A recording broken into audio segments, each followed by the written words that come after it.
নারে তাকবীর। সদরে জলসা আজকের সভার মহামান্য যোগ্যতম সম্মানিত এ সভার সদারত ও এ সদরে জলসার সম্মানিত যোগ্যতম নাইবে সদারত, আগত বহিরাগত আকাশের তারকা সদৃশ্য সুধী ওলামায়ে কেরামগণ, বয়োজ্যেষ্ঠ বয়কনিষ্ঠ দিনদার ইমানদার পরহেজগার, আমার সামনে বসে থাকা সুপ্রিয় ভাই ও আমার বাবা জীবন, আরো আমার পিছনে প্রজেক্টরের মাধ্যমের বাইরে থেকেও অবস্থানকৃত সম্মানিতা আমার মা ও বোনেরা, সর্বাগ্রেই সেই মহান মনিবের নামে অন্তরের গহিনী থেকে, অন্তরের গভীরতা থেকে সেই বিশ্ব খালিক ও মালিক আল্লাহ তাবারক ওয়া তাআলার শুকরিয়া আদায় করছি, যে মহান নফসের মালিক প্রখর দিনকে পার করে দিয়ে মনোরম বাতাস এক দৃশ্যময় রাত্রে আল্লাহ তাবারক ওয়া তাআলা কোরআন ও হাদিসের আলোচনা শোনার মজমুআয় নারী পুরুষ আবাল বৃদ্ধ বনিতা সকলকে ঠাঁই বা বসার তৌফিকটুকু দান করেছেন সেই বিশ্ব নিয়ন্ত্রণ কর্তা আল্লাহ তাবারক ওয়া তাআলার জন্য জোরে বলুন আলহামদুলিল্লাহ। তারপরে পরই মুক্তির কান্ডারি দুধ সর্বহারার নেতা, যিনি অক্লান্ত পরিশ্রম করে দ্বীনুল ইসলাম নামক মতবাদকে সারা পৃথিবীর আনাচে কানাচে তিনি ছড়িয়ে দিয়েছিলেন, যার শেখানো বার্তা, যার শেখানো তরিকা, যার শেখানো নিয়ম পদ্ধতিকে নিয়ে আজ আমরা আল্লাহর সন্তুষ্ট অর্জনের জন্য বেঁচে আছি বা সে আমল করছি। সেই সারা পৃথিবীর মহান মানবতার মুক্তির কান্ডারি দূত হযরতে মুহাম্মদুর রাসূলুল্লাহ, জোরে বলুন সাল্লাল্লাহু আলাইহি ওয়াসাল্লাম, তিনার উপরে লক্ষ কোটি দরুদ ও সালাম শান্তি অগণিত ভাবে বৃষ্টির ন্যায় বিবর্ষিত হোক। জোরে একবার বলুন আল্লাহুম্মা আমিন। আল্লাহুম্মা সাল্লি আলাইহি, আল্লাহুম্মা বারিক আলাইহি, বারিক ওয়া সাল্লিমান তাসলিমান কাসীরান কাসীরা। আলহামদুলিল্লাহ, গাজল অত্র এলাকার ময়না গ্রামের কর্তৃক আয়োজিত এই প্রোগ্রামকে যিনারা অ্যারেঞ্জ করেছিলেন, গ্রামের আপামর জনসাধারণ যারা সমর্থন করেছিলেন, আল্লাহ তাবারক ওয়া তাআলা এই মাহফিলের বদৌলতে তাদের জীবনের পাপ রাশিগুলো তুমি ক্ষমা করে দাও। জোরে বলেন আমিন। হে রব্বুল ইজ্জাত, আজকে যে আশা উদ্দেশ্য নিয়ে এ মহতি ধর্মসভার অ্যারেঞ্জ করেছেন, এ উদ্দেশ্যকে তুমি সাফল্য মণ্ডিত করে দাও। জোরে বলেন আমিন। আমি আপনার কাছে যতগুলো কথা বলবো, আমার পার্শ্ববর্তী জননী মা বোনেরা বসে আছেন, ভাই ও বাবা জীবনরা বসে আছেন, খুব ভালো করে কথাগুলো কর্ণপাত করার চেষ্টা করবেন। আমরা এখানে শুধুমাত্র এসেছি কোরআন ও হাদিসের আলোচনা শুনে নিজের জীবনটাকে পরিশোধন করব এই মানসিকতায়। আজকে আমি আল্লাহ তাবারক ওয়া তাআলার ঐশী গ্রন্থ পবিত্র কোরআন সূরা নাম্বার 6 সূরা আল আনআম আয়াত নাম্বার 162 আমি আপনার সামনে তেলাওয়াত করেছি।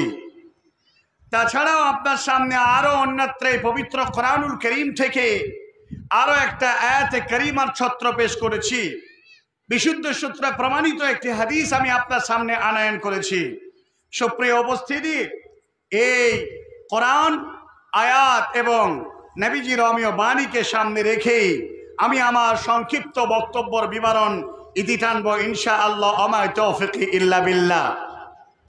রব্বি ইশরাহ লি সাদরি ওয়া ইয়াসসির লি আমরি ওয়াহলুল উকদাতাম মিন লিসানি ইয়াফকাহু কওলি। ইয়া ফাত্তাহ রব্বি জিদনা ইলমা, রব্বি জিদনা ইলমা, তাকাব্বালাল্লাহু ইয়া রাব্বাল আলামিন। যতগুলো মানুষ এখানে বসে আছেন, নারী পুরুষ সমন্বয়ে যারা আমরা জমায়েত হয়েছি, আজকের এই মঞ্চে আমি শুধু আলোচনা করছি আর আপনারা শ্রবণ করছেন। আমি আপনাদের যতগুলো কথা বলবো, প্রত্যেকটা কথা আপনার আখিরাতমুখী, প্রত্যেকটা কথা আপনার জীবনের পরিবর্তন এনে দেবে ইনশাআল্লাহ। পৃথিবীর মাটিতে ইনসান নামক সম্প্রদায়কে আল্লাহ তাবারক ওয়া তাআলা পাঠিয়েছেন। এই ইনসান যারা আমরা মানুষ, আমাদেরকে মহান আল্লাহ রাব্বুল আলামিন বলেছেন, পৃথিবীর মাঝে যত সৃষ্টি করেছি আমি, আমার যত সৃষ্টি রয়েছে তার মাঝে সবচাইতে উৎকৃষ্ট, দামি, ভালো সৃষ্টি হলো মানুষ। যেটা বলবেন আলহামদুলিল্লাহ। আল্লাহ তাবারক ওয়া তাআলা আমাদেরকে প্রথমেই সার্টিফিকেট দিলেন, এই পৃথিবীর ইনসানেরা, যত সৃষ্টি করেছি তার মাঝে তোমরা হলো সর্বশ্রেষ্ঠ।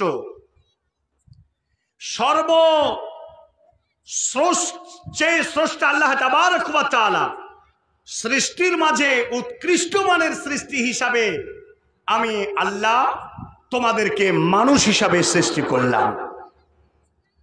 এখন দেখা গেল এই সমস্ত মানুষেরা আল্লাহর কৃতজ্ঞ বাদ দিয়ে, আল্লাহ তাবারক ওয়া তাআলার পাবন্দি বাদ দিয়ে, আল্লাহর পূজার্চনা বাদ দিয়ে যেন এক গায়রুল্লাহর উপাসনায় যেন পৃথিবীর মানুষ নিমজ্জিত। আল্লাহ তাবারক ওয়া তাআলা আমাদেরকে সৃষ্টি করেছেন মূলত তার দাসত্ব, তার আরাধনা, তার পূজার্চনা করার জন্যে। এই পৃথিবীতে একজন মানুষ যা কিছু করবে সবটাই হবে কার জন্যে? আল্লাহর জন্যে। এখন কোনো মানুষ যদি মনে করেন যে আমি কোনো লোককে সন্তুষ্ট করার জন্যে আমি এই কাজটা করলাম, তখনই আপনি একজন মুশরিকের খাতায় আপনার নাম এন্ট্রি হয়ে যাবে। মুশরিক তো সেই যে তার স্রষ্টার পূজা বাদ দিয়ে, তার স্রষ্টাকে সন্তুষ্ট করা বাদ দিয়ে অন্য কোনো ব্যক্তিকে, অন্য কোনো বস্তুকে সে স্রষ্টা বলে মেনে নিল। মনে করেন একটি কথা আপনাকে বোঝায়, আমাদের স্রষ্টার নাম কি? আল্লাহ। বিশ্বনবী জনাবে রাসূলুল্লাহ যারা বলেন সাল্লাল্লাহু আলাইহি ওয়াসাল্লাম, নবীজি ছোট্ট বাল্যকালে প্রত্যেকটা ব্যক্তির কাছে নবীজি ছিলেন সবচেয়ে উন্নত মানের একজন ছেলে। যখনও তিনি নবুয়ত লাভ করেন নাই, নবীজির আদর্শ, নবীজির বিহেভিয়ার, নবীজির কথা কালাম, নবীজির হাঁটা চলা, নবীজির উঠা বসা সব কিছু দেখে সেই জাহালাতের জামানায় আবু জাহাল, আবু লাহাব, উতবা, শাইবা, শৌবা, মুগীরা তারা বলেছিল, মুহাম্মদ তুমি হলে আল আমিন, মুহাম্মদ তুমি সত্যবাদী, মুহাম্মদ তোমার মতো এই বয়সের একটা ছেলেকেও আমার জীবনে কোনোদিন দেখি নাই তোমার মতো এত সৎ সহনশীল। মুহাম্মদ সাল্লাল্লাহু আলাইহি ওয়াসাল্লাম কখন খারাপ হয়ে গেলেন? মুহাম্মদ সাল্লাল্লাহু আলাইহি ওয়াসাল্লাম খারাপ তখনই হলেন সাবা পাহাড়ে উঠে গেলেন, উঁচু তাবকায়। আজও মক্কাতুল মুকাররমা, মদিনাতুল মুনাওয়ারা, গালফ কান্ট্রিতে যদি কেউ যেয়ে থাকেন, উঁচু পাহাড় থেকে যদি কোনো আওয়াজ দেওয়া হয় তাহলে মানুষ সতর্কতার সাথে দৌড়াতে থাকে, আরে এই আওয়াজ কোথা থেকে, কেন কোনো বিপদ আসলো নাকি? মুহাম্মদ সাল্লাল্লাহু আলাইহি ওয়াসাল্লাম তিনি সাবা পাহাড়ের উপরে উঠে দাঁড়ালেন। যে মানুষটা ছিল আলামিন, যে মানুষটা ছিল মানুষের কাছে সবচাইতে দামি উৎকৃষ্ট মানের চরিত্রের অধিকারী, সেই মহান মানুষটা সেই দিন থেকেই খারাপ হবেন। বাক্যটা ছিল কি?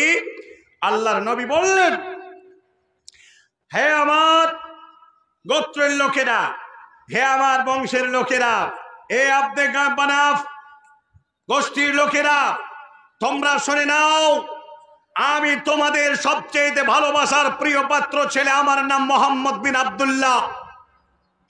আমি তোমাদের এখন যদি বলি এই পাহাড়ের অগোচরে একটা খুব শক্তিধর একটা দল আক্রমণ করার জন্য তারা ওত পেতে আছে, তাহলে কি তোমরা সাবধানতা অবলম্বন করবে না? তোমরা কি সতর্ক হবে না?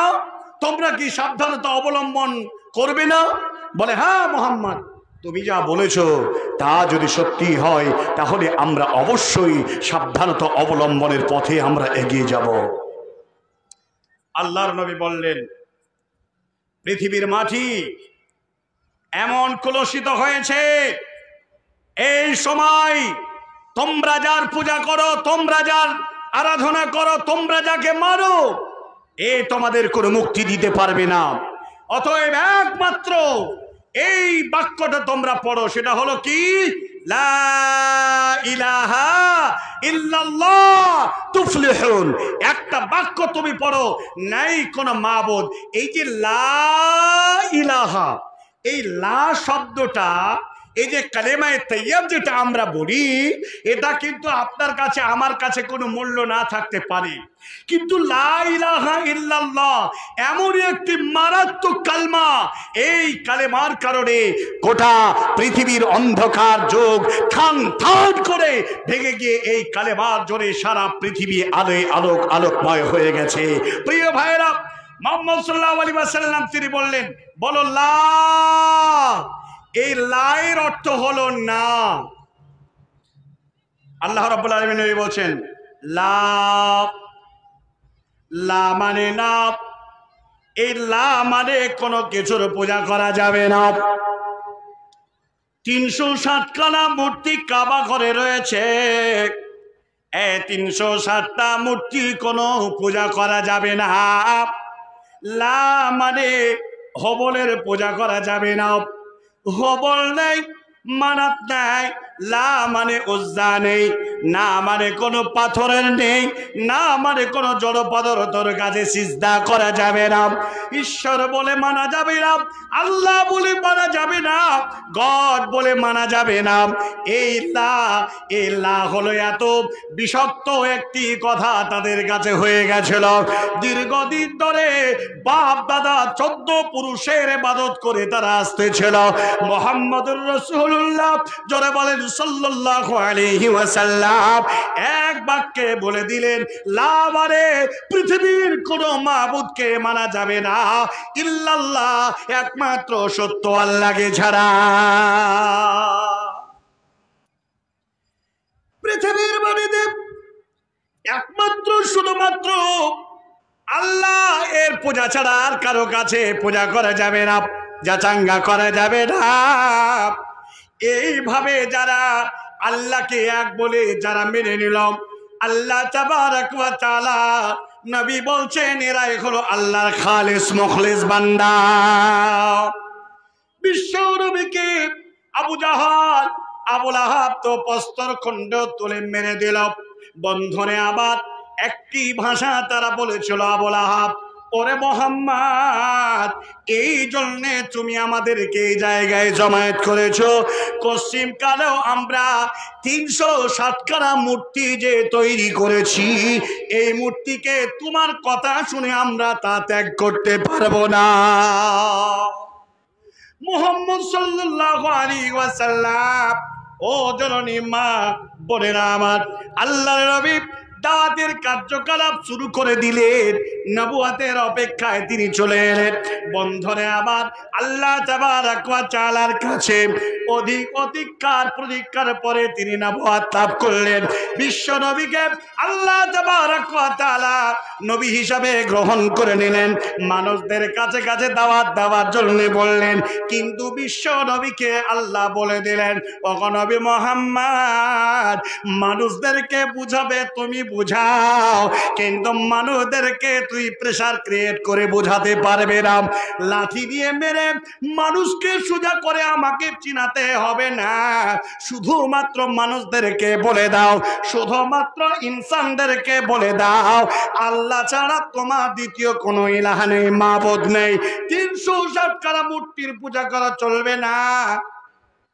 দুর্গার কাছে মাথা নত করা যাবে না, কালীর কাছে মাথা নত করা যাবে না, সরস্বতীর কাছে মাথা নত করা যাবে না। মুসলমান দুর্গা আর দরগা এই কবরের কাছে গিয়েও মাথা নত করা যাবে না।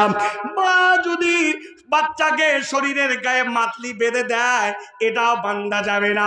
কোন মুসলমান আল্লাহ তাবারক ওয়া তাআলা কে যদি মানে, এক বলে যদি স্বীকার করে, তাহলে কোনো কিছু মানবে না, কোন মাদলি তাবিদ, কোন ধাগা, কোন শত বাঁধবে না।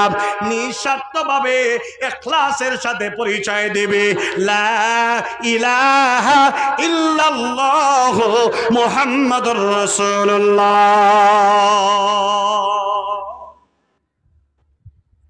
আল্লাহ তাবারক ওয়া তাআলা মুসলিম কাকে বলে তার ডেফিনেশন শিখিয়েছে কোরআন থেকে। আকসার মুসলমানদের মধ্যে এই রোগ, এ মারিজ, এ প্রবলেম রয়েছে। আল্লাহ তাবারক ওয়া তাআলা মুসলমান আমাদের বলে আখ্যায়িত করেছেন। আজকে সমাজে হানাফি, দেওবন্দি, ব্রেলি, আহলে হাদিস, মুতাজিলা, জাবরিয়া, কাদরিয়া, নকশবন্দিয়া, মারফতিয়া, আক্রোশী, ফুরফুরা, মাইজ ভান্ডারি, ওরে আল্লাহ, জাহামিয়া, আর কত কত মাযহাব আছে না নেই? কিন্তু আল্লাহ তাবারক ওয়া তাআলা এক বাক্যে বললেন, মুসলিম তো সেই যার নিজের হাসি, নিজের কান্না, নিজের দুঃখ, নিজের বেদনা যার কাছে সমর্পণ করেছেন। তিনি কে? জোরে বলেন, তিনি কে? আল্লাহ তাবারক ওয়া তাআলা।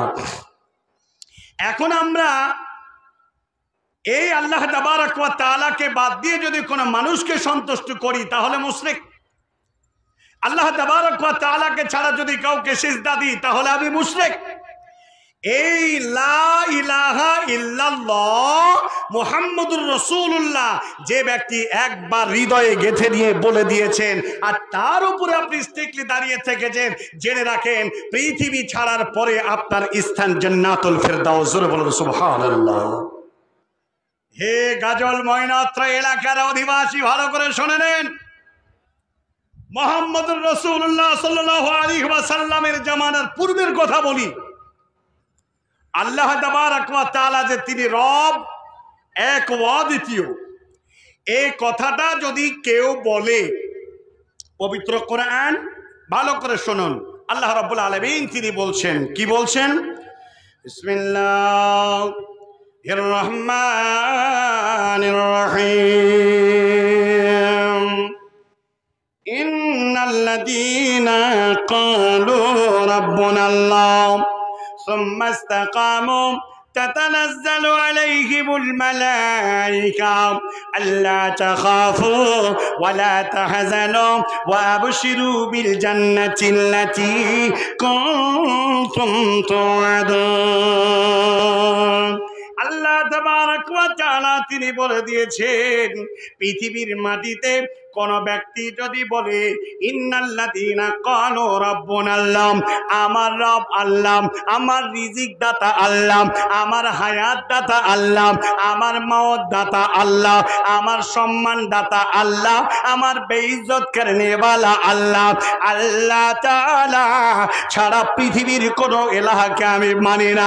পৃথিবীর সম্পদ যদি আমাকে আমার কাছে নিয়ে এসে হাজির করে দেয়, এরপরও আমি বলবো তোমার রবকে বললে যদি জিজ্ঞাসা করে, আমি বলবো আমার রব হলো আল্লাহ। বন্ধুরে, নবীজির জামানায় বিশ্ব নবী যখন মানুষদেরকে আল্লাহর পরিচয় দিতে শুরু করে দিলেন, বললেন আল্লাহকে ছাড়া কাউকে পূজা করা যাবে না। এই গ্রহণ, এই ঈমান যারা মেনে নিলাম, এই ইয়াকিন যারা করে নিলাম, এই বিশ্বাস যারা করে নিলাম, পৃথিবীর কোন শক্তি তাদেরকে খরিদ করতে পারে নাই, পৃথিবীর কোন অর্থ তাদের কিনে নিতে পারে নাই। বাপজিরা আমার, জননী মা, আল্লাহ তাবারক ওয়া তাআলার নবীজির কাছে যারা আল্লাহর পরিচয়ের ধারণা, আল্লাহর সংজ্ঞা যারা একবার বুঝে নিয়েছিল, তাদেরকে আল্লাহর জমিন থেকে কেউ পথভ্রষ্ট করতে পারে না।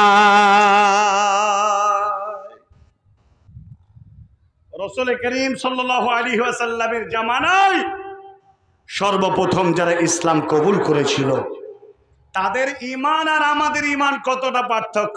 এই প্রিয় ভাইরা, জননী মা আব্দুল্লাহ বিন হুযাফা রাদিয়াল্লাহু তাআলা আনহু রাসূলের একজন বিখ্যাত সাহাবী ছিলেন। তৎকালীন পিরিয়ডের বাদশা তাকে বলেছিল, মুহাম্মদের ধর্মকে তুমি ছেড়ে দাও। মুহাম্মদ একটা পাগল, মাজনুন, দেওয়ানা, মুহাম্মদের কথা তোমরা শোনো না।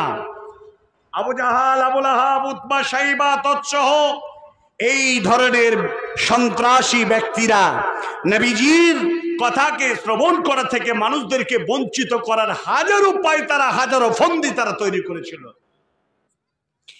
আব্দুল্লাহ বিন হুযাফাকে অ্যারেস্ট করা হলো। অপরাধ কি ছিল? ইসলাম কবুল করা। অপরাধ কি ছিল? আল্লাহর উপরে ঈমান আনা। অপরাধ কি ছিল? মুহাম্মদ সাল্লাল্লাহু আলাইহি ওয়াসাল্লামকে আল্লাহর শেষ রাসূল বলে মেনে নেওয়া। বাদশা বলছে, আব্দুল্লাহ বিন হুযাফা, মুহাম্মদকে ছেড়ে দাও, ত্যাগ করে দাও, মুহাম্মদের আল্লাহকে ছেড়ে দাও। লাত, উজ্জা, হবল, মানাত 307টা মূর্তি কাবাতে রয়েছে, একে তোমাদের স্রষ্টা বলে তুমি মেনে নাও। আব্দুল্লাহ বিন হুযাফা বলেছিলেন, আমি অজ্ঞাতসারে ইসলাম কবুল করেছি তা নয়, আল্লাহর পরিচয় জেনে বুঝে আমি আল্লাহর উপর ঈমান এনেছি, মুহাম্মদকে শেষ রাসূল বলে মেনেছি জেনে বুঝে। অতএব পৃথিবীর কোনো শক্তি আমাকে কিনে নিতে পারবে না। ক্ষমতার শীর্ষে যখন যে থাকে, মানুষকে প্রেসার ক্রিয়েট করে সে ধর্মের দিকে নিয়ে আসার চেষ্টা করে। ভাইরা আমার, বন্ধুরে আমার, আজকে ভারতবর্ষের মুসলমানদের ঈমানকে কেড়ে নেওয়ার জন্য আজকে মডার্ন তালেব বানিয়ে দিয়েছে। আজকে মুসলমানদেরকে খরিদ করে নেওয়ার জন্য দুনিয়ার অর্থ দিয়ে তাদেরকে শিরকিয়াতমূলক কাজের সঙ্গে তাদেরকে ডুবিয়ে দিয়েছে। এদেরকে অর্থ দিয়ে এদের ঈমানকে কিনে দিয়ে মুসলিম থেকে তাদেরকে খারিজ করে দিয়েছে। পৃথিবীর মানুষের সবচাইতে বড় হাতিয়ার কি? পৃথিবীর মাঝে সবচাইতে মানুষের বড় হাতিয়ার হলো ঈমানি জজবা। যার হৃদয়ে ঈমান নেই তার পৃথিবীতে আর কোনো অস্তিত্ব নেই। আব্দুল্লাহ বিন হুযাফাকে বলছেন, ও আব্দুল্লাহ বিন হুযাফা, এখন তোমার সামনে তেল গরম করা হবে ডেকচিতে, কড়াইয়ে, আর এই তেলের মধ্যে তোমাকে পুড়িয়ে মারা হবে। এরে আব্দুল্লাহ, তুমি শুনে নাও, তুমি ফিরে এসো তোমার বাপ দাদা কাবলা আওয়ালিন এদের ধর্মের দিকে ফিরে এসো। হযরতে আব্দুল্লাহ বিন হুযাফা কোনো মতে রাজি হলেন না। তেল গরম হয়ে গেল, চড়বড় চড়বড় করে তেল ফুটতে আছে। আব্দুল্লাহ বিন হুযাফাকে দাঁড় করিয়ে রেখেছে। ওখানে একটা মুসলমান কয়েদিকে ধরে নেওয়া হলো, সঙ্গে সঙ্গে তেলে ফেলে দেওয়া হলো। কয়েক মুহূর্তের মধ্যে মুসলমান শহীদ হয়ে গেল। অপরাধ কি ছিল রে? অপরাধ ছিল আল্লাহর পূজা করা, আল্লাহর উপরে ঈমান আনা, মুহাম্মদকে শেষ রাসূল বলে মেনে নেওয়া। আব্দুল্লাহ বিন হুযাফার পালিয়ে এসে গেল। আব্দুল্লাহ বিন হুযাফাকে তেলে ফেলে দেওয়া হবে। বলছেন, ও আব্দুল্লাহ, ফিরে এসো, ফিরে এসো। আব্দুল্লাহ বিন হুযাফা ফিরে আসতে চাইলেন না। তিনি বললেন, ও বাচ্চা, তুমি শুনে নাও, আমি মরণকে ভয় করি না। পৃথিবীর মাটিতে যদি কাউকে আমি ভয় করি, একমাত্র আল্লাহ তাবারাক ওয়া তাআলাকে করি। অতএব শুনে নাও, শুনে নাও, আমার শরীরে যতগুলো লোম আছে ততগুলো আব্দুল্লাহ এই আল্লাহর জমিনে বিশ্ব নবীর সঙ্গে আছে। এ বাচ্চা শুনে নাও, আমাকে কোনো ভয় দেখায় না। এই ছিল তাদের ঈমান, এই ছিল তাদের ঈমানের বাহুবল। আজ সারা পৃথিবীতে নাম মুসলমান, নাম আব্দুল্লাহ, আব্দুল সত্তার, আব্দুর রহমান, অথচ এক ওয়াক্ত সালাত আদায় করে না। অধিকাংশ পরিবারে ছেলে মেয়ে নামাজ আদায় করে না। আর ঈদ আসলে তাদের কেনাকাটা, তাদের যা আনন্দ উৎসব, মনে হয় যে ঈদের আনন্দ এদের ঘরেই আছে, আর কারো ঘরে নাই। প্রিয় ভাই, জননী মা, বোন, আজ আমি একটি কথা আপনার কাছে বলতে এসেছি। আসেন, আল্লাহ তাবারাক ওয়া তাআলা পবিত্র কোরআনুল কারীমের মধ্যে বলেছেন, এই পার্থিব জগৎটাকে আপনাকে এমন ভাবে তুচ্ছ মনে করতে হবে। রাসূলুল্লাহ সাল্লাল্লাহু আলাইহি ওয়াসাল্লাম বললেন, যারা মুসলিম, যারা মুমিন, যারা মুত্তাকি, আর এদের জন্য গোটা দুনিয়াটা হবে জেলখানা, আর মুত্তাকি লোকেদের জন্য হবে দুনিয়া জেলখানা, আর কাফিরদের জন্য হবে এই দুনিয়া জান্নাত। তার কারণ হলো আল্লাহ তাবারাক ওয়া তাআলা তিনি বলে দিয়েছেন, মুসলমানদের, মুমিনদের হৃদয়ের যে ঈমান, ঈমানের যে নূর, যে হিদায়াত যাদের হৃদয়ে রয়েছে, এটার সঙ্গে আল্লাহর একটা গভীর একটা সম্পর্ক আছে। অন্যায় কাজ করতে গেলে বাধা পড়বে, অন্যায়ের দিকে যেতে গেলে বাধা পড়বে। এজন্য রাসূলুল্লাহ সাল্লাল্লাহু আলাইহি ওয়াসাল্লাম তিনি একটি উদাহরণ দিয়েছেন হাদিস শরীফের মধ্যে। মুত্তাকি লোকেদের উদাহরণ কি, মুমিন লোকেদের উদাহরণ কি? আল্লাহ রাব্বুল আলামিন, রাসূল তিনি বলছেন, লা ইয়াজুলু ইলা আখিয়াতিহি। একজন মুসলমানের উদাহরণ, একজন মুমিন লোকের উদাহরণ হলো এটাই, একটা ঘোড়া বা একটা গরু বা বকরিকে দড়িতে যদি খুঁটোয় বেঁধে দেওয়া হয়, চাটিয়াল ময়দানে চড়তে থাকে, চতুর্দিকে ফসল, ফাঁকা জায়গায় তাকে চরণে করার জন্য বেঁধে দেওয়া হয়েছে। ঠিক যখন ফসলের দিকে তার মুখটা নিয়ে যাবে, তখন দেখা গেল যে তার দড়িতে টান লাগছে। হ্যাঁ মুসলমান, মুত্তাকি লোক, পরহেজগার মুসলমান তো তারাই যাদের হৃদয়ে ঈমান আছে। শিরক করতে গেলে, চুরি করতে গেলে, জিনা ব্যভিচার করতে গেলে, অন্যায় আচরণ করতে গেলে তার ঈমানের দড়িতে তাকে টান দেবে, যেতে পারবে না। এই জায়গা যতদিন আপনার আমার তৈরি না হবে, ততদিন পর্যন্ত আপনি আল্লাহ সন্তুষ্টি অর্জন করছেন তা এটা প্রমাণিত হবে না। আল্লাহ রাব্বুল আলামিন পবিত্র কোরআন সূরা নাম্বার 6, সূরা আল আনআম, আয়াত নাম্বার 162-তে আল্লাহ বলছেন, খুব ভালো করে মন দিয়ে শোনার চেষ্টা করেন। কোরআন হাদিসের বাইরে আমি একটা কথা বলা অভ্যাস নেই। রাসূলুল্লাহ সাল্লাল্লাহু আলাইহি ওয়াসাল্লাম তিনি বলছেন, আল্লাহ তাবারক ওয়া তাআলা তিনি বলছেন, কুল, হে নবী মুহাম্মদ, আপনি সারা পৃথিবীর মানুষদেরকে বলে দেন। কি বলে দেন? বিসমিল্লাহির রহমানির রহিম।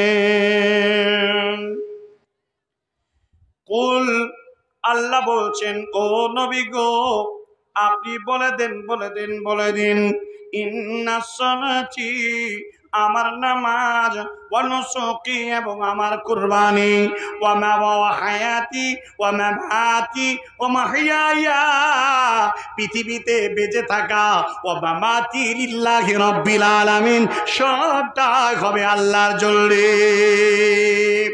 আল্লাহ আল্লাহ আল্লাহ, এই আল্লাহর কাজ ছাড়া পৃথিবীতে কোনো কিছু করা চলবে না। মুসলমান, তুমি ফজরের নামাজ আদায় করেছো, এই নিয়াত নিয়ে যদি তুমি বাড়িতে বানিয়ে যাও, পৃথিবীর যত রকমের তুমি কাজ করো না কেন, সমস্ত কাজের তুমি সওয়াব পাবে, নেকি তোমার লেখা হবে। বলে কেন?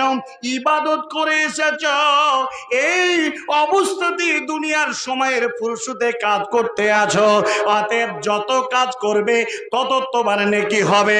বন্ধুরে আমার, আল্লাহ তাবারক ওয়া তাআলার জমিনে আজ যে মুসলমানদের অবস্থা দেখা যায়, কেন মুসলমানরা মার খেতে আছে, কেন মুসলমানরা লাথি ঝাঁটা খেতে আছে, কেন মুসলমানরা আল্লাহ তাবারক ওয়া তাআলা এত দোয়া করছে, সারা পৃথিবীর মুসলমানরা, তাদের কেন দোয়া কবুল হয় না?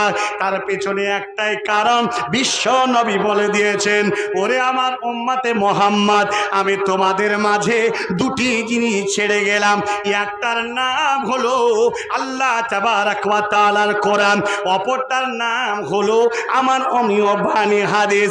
আমি এই দুটোকে রেখে গেলাম, মা তারাকতুকুম, তোমরা এটাকে ছেড়ে দিও না। আর জেনে রাখো, যদি তোমরা এটাকে আঁকড়ে ধরে রাখতে পারো, কোনোদিন লাঞ্ছিত হবে না, কোনোদিন বেইজ্জতি হবে না, কোনোদিন অপমানিত হবে না।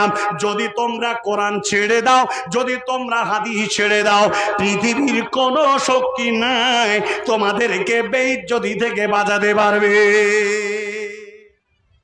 মুসলমানরা কোরআন ধরে রেখেছে, কোন পরিবারের মানুষ কোরআন নির্দেশে জীবনযাত্রা করে? 5 ওয়াক্ত নামাজ পড়ে মুসল্লি, তার বাড়ির বউ নামাজ পড়ে না। 5 ওয়াক্ত নামাজ পড়ে মুসল্লি, বাড়ির বড় ছেলেটা নামাজ পড়ে না। 5 ওয়াক্ত তাহাজ্জুদ আদায়ের পরেও 5 ওয়াক্ত নামাজ পড়ে না বলা মুসল্লি মসজিদের আগে কাতারে দাঁড়িয়ে তাকবীর দেয়, দেখা গেল তার বেটিটা ন্যাংটো হয়ে বেড়ায়। আহারে, এই দায়ু শ্রেণীর মানুষের সমাজ পরিপূর্ণ হয়ে গেছে, যার কারণে আল্লাহ তাবারক ওয়া তাআলা মুসলমানদের কোনো দোয়া কবুল করেন না। আল্লাহ রাব্বুল আলামিন অন্য জাতিকে এই মুসলমানদের উপরে চাপিয়ে দিয়ে তাদেরকে আল্লাহ ধ্বংস করে দিবে। ভারতবর্ষের মাটিতে মুসলমানদের যে অবস্থা, আজকে সারা পৃথিবীতে ইসলামের দুশমন হযরত আদম আলাইহিস সালাম থেকে নিয়ে মুহাম্মদ সাল্লাল্লাহু আলাইহি ওয়াসাল্লাম থেকে নিয়ে আজও পর্যন্ত, এই মুহূর্ত পর্যন্ত ইসলামের দুশমন, তারা ইসলামকে ধ্বংস করার জন্য তারা জিয়ে আছে। আজকে ভারতবর্ষের স্লোগান হলো এটাই।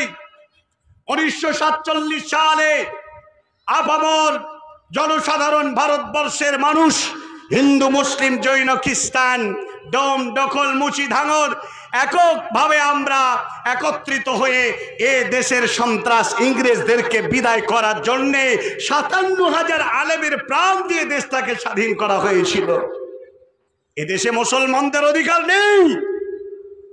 আজকে স্বাধীন করলো 57,000 আলেমের প্রাণ। গ্যাংটক গ্রোভে যতগুলো গাছ দাঁড়িয়ে আছে, একটা গাছের ডালও বাকি ছিল না মুসলমানদের আলেমদেরকে ফাঁসির কাস্টে ঝুলিয়ে এই দেশ থেকে মুসলমানদেরকে শহীদ করে দিয়েছে। তারপরও মুসলিমরা এক বিন্দু জমিন ছেড়ে দেয় নাই, ভারতবর্ষকে তারা স্বাধীন করেছিল। কথা ঠিক কিনা? আজকে আজাদ ভারতের গোলাম মুসলমান, এ দেশের কনস্টিটিউশন, এ দেশের সংবিধান আজকে উলট পালট হয়ে যায়।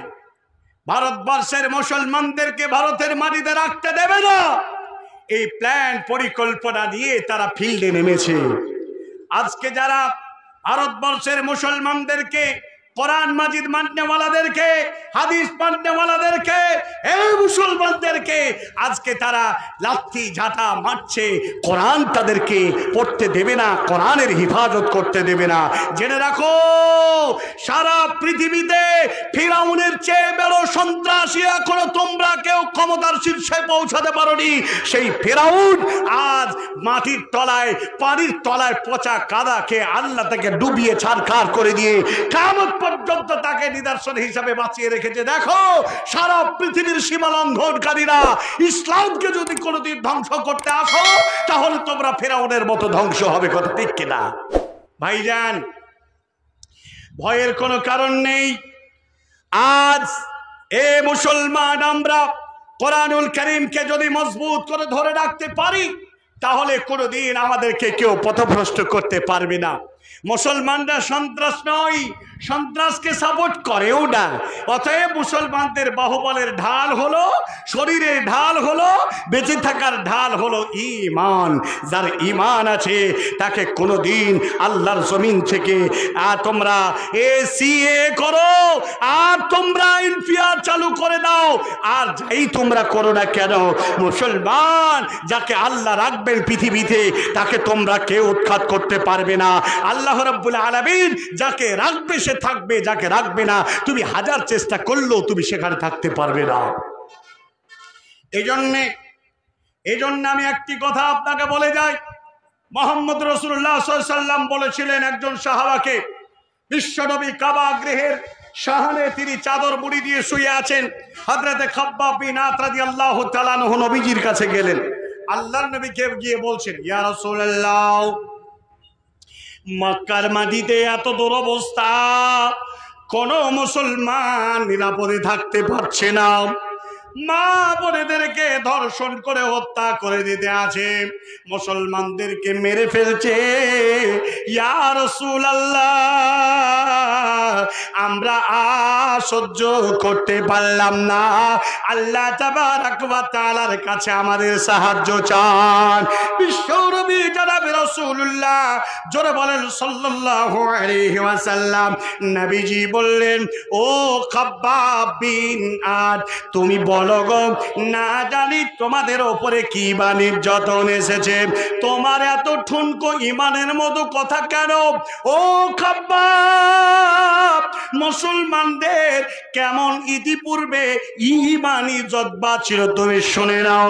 তোমরা কি বা নির্যাতন সহ্য করো ইতিপূর্বে তোমাদের মতো ভাইয়েরা যারা আল্লাহ বলেছিল, নবীর উপরে যারা ঈমান এনেছিল, এদের মতো লোককে অপরাধ ছিল তাদের একটাই, আল্লাহ বলা লোকদেরকে এই পৃথিবীর জমিনে রাখতে দেবে না, নবীর উপরে ঈমান আনতে দেবে না, তার বাপ দাদা ধর্মের দিকে তাদেরকে ফিরিয়ে যেতে হবে, বাধ্য তারা করেছিল।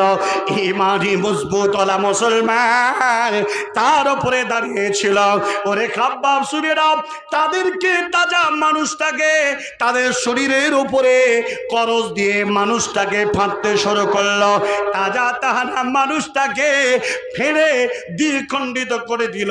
এরপরেও তারা আল্লাহর দিন থেকে সরে যায় না। ও খাব্বাব তুমি শুনে নাও, তাজা মানুষটাকে দাঁড় করিয়ে দিয়ে লোহা চিরুনি দিয়ে সমস্ত হাড্ডি থেকে মাংসগুলো আলাদা করে দিয়েছিল। এরপরও আল্লাহর দিন থেকে সরে যায় নাই। বন্ধনে আমার, এমন পরীক্ষা তো মুসলমানদের এখনো আসে নাই। খাব্বাব বাড়ি চলে যাও, আল্লাহ সাহায্য অতি নিকটে এসেছে। মুসলমান, এটাই ছিল সাহাবাদের বিশ্ব নবীর নসিহা সারা পৃথিবীর মানুষদের কাছে। ও আজকের কাজল এলাকার এই ময়না গ্রামের অধিবাসী নারী পুরুষ শুনে নেন, শুনে নেন, যদি আল্লাহ সন্তুষ্ট অর্জন করতে চান, যদি আল্লাহ তাবারাক ওয়া তাআলাকে সন্তুষ্ট করতে চান, তাহলে আপনাকে কয়েকটি কাজ করতে হবে। কি কাজ? আমরা মুসলমান, অথচ আমরা 5 ওয়াক্ত সালাত আদায় করি না, আমরা পর্দা পশিদা করি না। এ মাহে রমজান মাস চলে গেল, কতজন তার জীবনের পাপ রাশিগুলো মাফ করতে পারলেন? একটা মাত্র তথ্য আপনাকে শোনায়, শুনলে আপনি অবাক হয়ে যাবেন। মুহাম্মদ সাল্লাল্লাহু আলাইহি ওয়াসাল্লামের কাছে একজন ইয়াতীম সাহাবী এলেন। আল্লাহ রাসূলকে বলছেন, ইয়া রাসূলুল্লাহ, আমি হলাম এতিম, আমার আব্বা নেই, আমার একটি খেজুরের বাগান আছে। সকালবেলায় যখন বাগানে আমি যাই, তখন দেখি কতগুলো খেজুর পড়ে আছে, খেজুরগুলো কুড়িয়ে আমি টুকরাতে করে বাড়ি নিয়ে আসি। হঠাৎ করে আমার মনের ভিতরে এই সিকিউরিটি জাগলো যে আমি যে খেজুরগুলো কুড়াতে আছি, আমার পাশের বাগানের দেওয়াল লাগা, মানে গাছ লাগার একটি ভাইয়ের বাগান হতে তো পারো, সেই বাগানের খেজুর পড়ে ছুটে এসেছে আমার বাগানে, আর সেটাও কুড়িয়ে নিয়ে গেছি। কি জবাব দেব আল্লাহর কাছে? রাসূল, আমি এতিম মানুষ, আল্লাহর সন্তুষ্টি আপনার শেখানো ভাষা নিয়ে পৃথিবীতে বেঁচে আছি, আমি এই বাগানটার একটু প্রাচীর দিতে চাই। মুহাম্মদ সাল্লাল্লাহু আলাইহি ওয়াসাল্লামের সাহাবাদের ঈমানি জজবা, ঈমানি স্পৃহা বুঝাতে গিয়ে কথাটা বলছি আপনাকে। রাসূল করিম সাল্লাল্লাহু আলাইহি ওয়াসাল্লামকে বলছেন, আমার বাগানের প্রাচীরটা দেব, কিন্তু একটা গাছ বাঁকা হয়ে পাশের বাগানের ভাইয়ের গাছটা আমার জমিনের দিকে একটু ঠেস লেগে গেছে, ওই গাছটা যদি কেটে নেই তাহলে আমার প্রাচীরটা সোজা হয়ে যাবে। আমি হাজারো বুঝিয়েছি, ভাই রাজি হয় নাই। আপনি যদি একবার বোঝান তাহলে হয়তো গাছটা কেটে নেবে, আমার প্রাচীরটা সোজা হয়ে যাবে। মুহাম্মদ সাল্লাল্লাহু আলাইহি ওয়াসাল্লাম পাশের বাগানের মালিককে ডাকলেন। ডাকার পরে বলছেন, বাবা, এটা হলো এতিম, আমি এতিম নবী, আমি এতিমকে সবচাইতে বেশি ভালোবাসি। ওর বাগানের প্রাচীরটা সোজা করায় একটা গাছে তোমার ডিস্টার্ব, অতএব তুমি গাছটাকে যদি কেটে এই এতিমকে তুমি দান করে দাও, যদি প্রাচীরটা সোজা করার জন্য যদি সহযোগিতা তুমি করো, আমি মুহাম্মদ রাসূলুল্লাহ, যারা বলেন সাল্লাল্লাহু আলাইহি ওয়াসাল্লাম, তোমাকে বলছি আমি তোমার জান্নাতে একটা খেজুরের বাগানের জমিনদার হয়ে যাব। যারা বলেন সুবহানাল্লাহ। ভাইরা আমার, সাহাবা কোনো সদুত্তর দিল না, বাড়ি চলে গেল। আল্লাহর নবী কোনো উত্তর পেলেন না। বাগানের বাইরে প্রাচীরটা সোজা করে দেওয়া যাবে কি, গাছটা কাটবে কি কাটবে না। বিশ্ব নবীর এই কথাবার্তা শুনতেছিলেন একজন সাহাবা, যার নাম হলো হযরতে আবু দাহদা রাদিয়াল্লাহু তাআলা আনহু। চট করে উঠে গেল, নবীজির কাছে গিয়ে বলেন, ইয়া রাসূলুল্লাহ, ইয়া হাবিবাল্লাহ, আমার নাম আবু দাহদা, আমি আপনার কাছে এলাম একটা মাত্র সুযোগের কথা জানতে। বিশ্বনবী গো, বাগানের গাছটা কাটবে না, দান করবে না, প্রাচীরটা সোজা করার সহযোগিতা করবে, এটা কোনো সদুত্তর পাওয়া গেল না। আমি বিশ্বনবী আপনার কাছে আসলাম, আমি একটা কথা বলতে চাই। আপনি একটা ভাষা বললেন যেটা খুব লোভনীয় ভাষা, সেটা হলো কি রাসূল, আপনি বলেছেন ওই গাছটার বিনিময়ে কেটে যদি নাই, দান যদি করে দেয়, এতিম যদি প্রাচীরটা করতে পারে, বিশ্বনবী বলেছেন ওই মালিককে আল্লাহ রাব্বুল আলামিন তাকে জান্নাতে একটা বাগান বা একটা গাছের জামিনদার হবে। ওগো নবী গো, নিঘাত আপনি জান্নাত যাওয়ার জন্য আপনি তাকে কথাটা সুপারিশের কথার জামিনদার হয়েছে। ও রাসূল, আপনি শুনে নেন, আমি এখন আপনাকে বলতেছি, ওই মালিক কোনো কথা বলল না। আমি যদি গাছটা কিনে দিই আর যদি গাছটা কেটে দিই, এতিমের বাগানের প্রাচীর যদি হয়ে যায়, তাহলে আমি যদি গাছটা কিনে তাকে দান করে দিই, তাহলে আমার জন্যও কি আল্লাহ তাবারাক ওয়া তাআলা জান্নাতে একখানা খেজুরের বাগান দেবে। বিশ্বনবী বললেন, রে আবু দাহদা, তুমিও যদি কিনে দিয়ে এটা করে দাও, আল্লাহর কসম করে বলছি, আমি আল্লাহর কাছে তোমার বাগান জান্নাতে পাইয়ে দেওয়ার জামিনদার হয়ে যাব। সাহাবী এত সুন্দর লোভনীয় ভাষা শুনে কেমন করে থাকতে পারে, তাড়াতাড়ি করে চলে গেল, ওই বাগানের মালিকের কাছে গেল। ঘটনাটা ঘটলো মদিনার মাটিতে। আর যাওয়ার পরে বলছেন, ও ভাই, আপনি শুনে নিন, যার নাম ছিল আবু লুবাবা, ও আবু লুবাবা, আপনি শুনে নিন, আপনি যদি এই গাছটাকে বিক্রি করে দেন, যত টাকা লাগবে আবু দাহদা আপনাকে দেবে। মালিক বলছে বিক্রি করবো না। আবু দাহদা বলছে আমি যে কিনবো, আর কেন কিনবো তোমার ব্রেনে ঢোকে নাই। ওরে আবু দাহদা বলছেন, ও আবু লুবাবা, কত টাকা তুমি যাও? বলে আমি বিক্রি করব না, আমি আল্লাহর নবীর সাহাবী, তোমার কাছে এসে বললাম যত টাকা তুমি মুখ ফুটে চাইবে আমি আবু দাহদা সেটা দিয়ে তোমার কাছে কিনে নেব। তবে মুখ ফুটে বলবে না, আমি তোমাকে মুখ ফুটে বলতে চাই এই কথা, এই শর্তে তুমি রাজি হয়ে যাও। বলে কি? ভাই, আমি মদিনার অধিবাসী, মদিনার মাটিতে আমার 600টা বাগান গাছ বিশিষ্ট একটা বড় বাগান আছে, বাগানের মধ্যে একটা আটচালা বড় বাড়ি আছে রে ভাই। শুধু তাই না, মদিনার মাটিতে খেজুরের বাগানগুলো সবচাইতে বড়। মাশহুর হওয়ার পিছনে একটাই কারণ, বাগান হবে বড়, বাগানের মধ্যে থাকবে বাড়ি, বাগানের মধ্যে থাকবে বড় একটা কুয়া। তার মানে বোঝা গেল সবচাইতে বড় দামি বাগান হলো সেটা। ও বলো বাবা, আমি তোমাকে 600টা গাছের বাগান দিয়ে দিলাম, আমি তোমাকে আটচালা বাড়িটা দিয়ে দিলাম, আমি তোমাকে কুয়া দিয়ে দিলাম, আমরা বাড়ি থেকে বেরিয়ে যাব, একটা গাছের বিনিময়ে তুমি আর এই বাগান বাড়ি কুয়া তুমি নিয়ে নাও। বেচারা বলছে, আমাকে তুমি ঠাট্টা করো? বলেন না, বিশ্ব নবীর সাহাবা মিথ্যা কথা বলনেওয়ালা নয়, অতএব শুনে নাও, রাজি হয়ে যাও। রাজি হয়ে গেল, এতিমকে ডাকলো, বলে বাগানের গাছটা কেটে নাও রে বাবা, প্রাচীরটা তুমি সোজা করে দাও, আমি বাড়ি চলে গেলাম। বলবেন না সুবহানাল্লাহ? আবু দাহদা রাদিয়াল্লাহু তাআলা বাড়ির দরওয়াজা গিয়ে বলছেন, এই জননী মা, এবার আপনাদের কথা। উম্মে দাহদা, আসসালামু আলাইকুম। ওয়া আলাইকুমুস সালাম। আমি তোমার স্বামী আবু দাহদা এসেছি। আমি আবু দাদার বাবা। ও দাদা, বেরিয়ে চলো। কোথায়?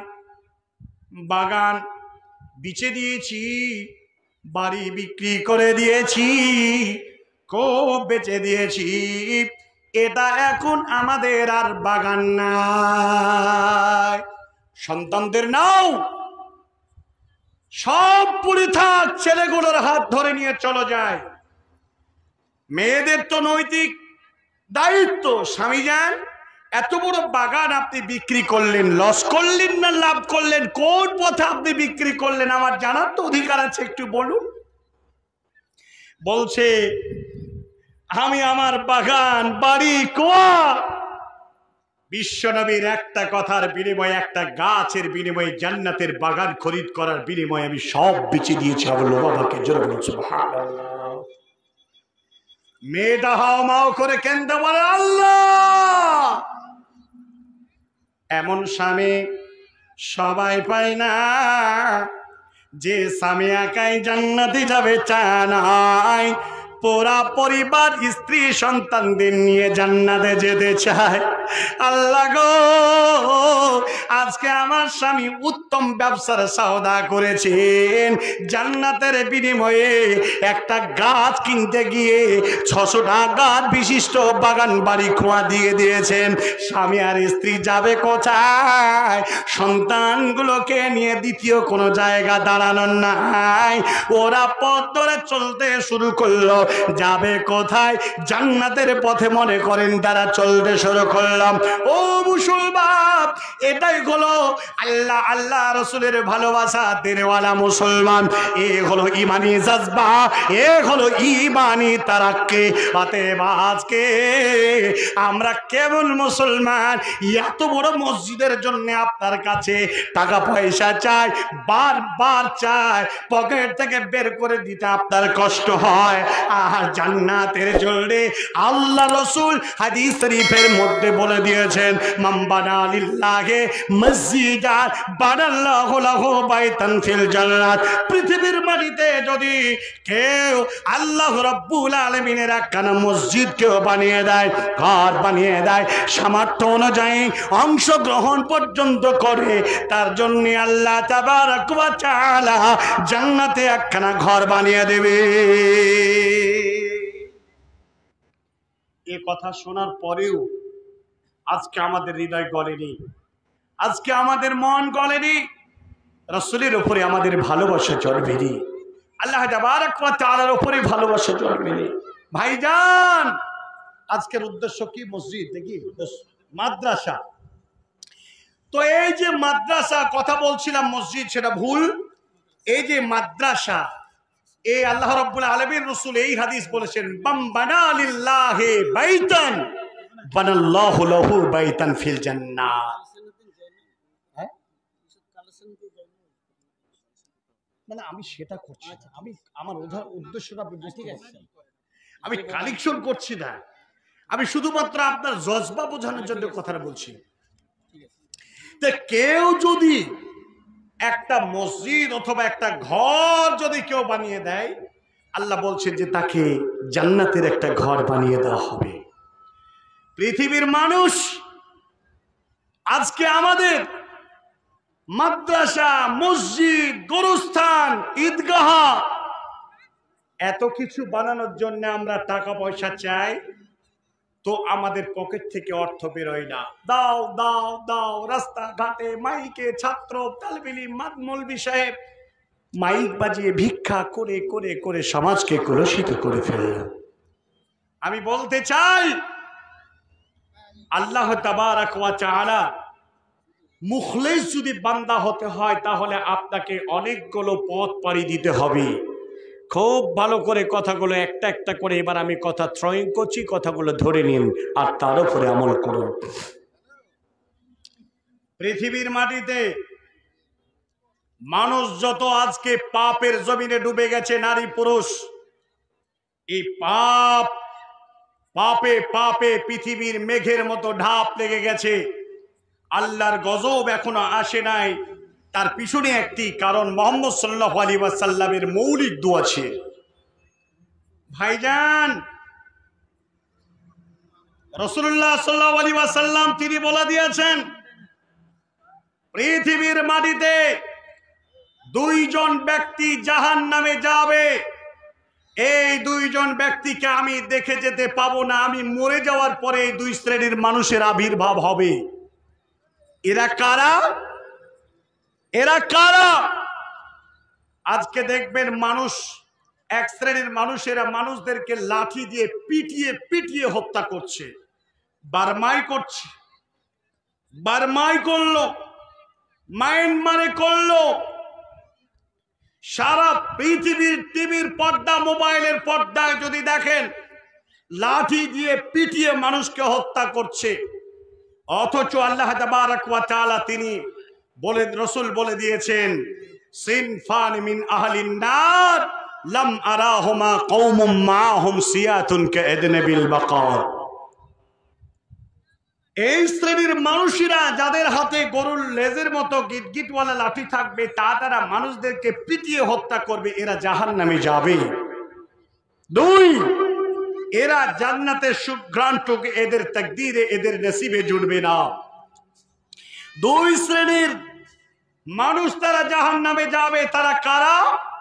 রাসূলুল্লাহ সাল্লাল্লাহু আলাইহি ওয়াসাল্লাম বলেছেন, ওই মহিলার দলেরা যারা পোশাক পরিধান করে থাকার পরও যারা উলঙ্গ বোঝায়।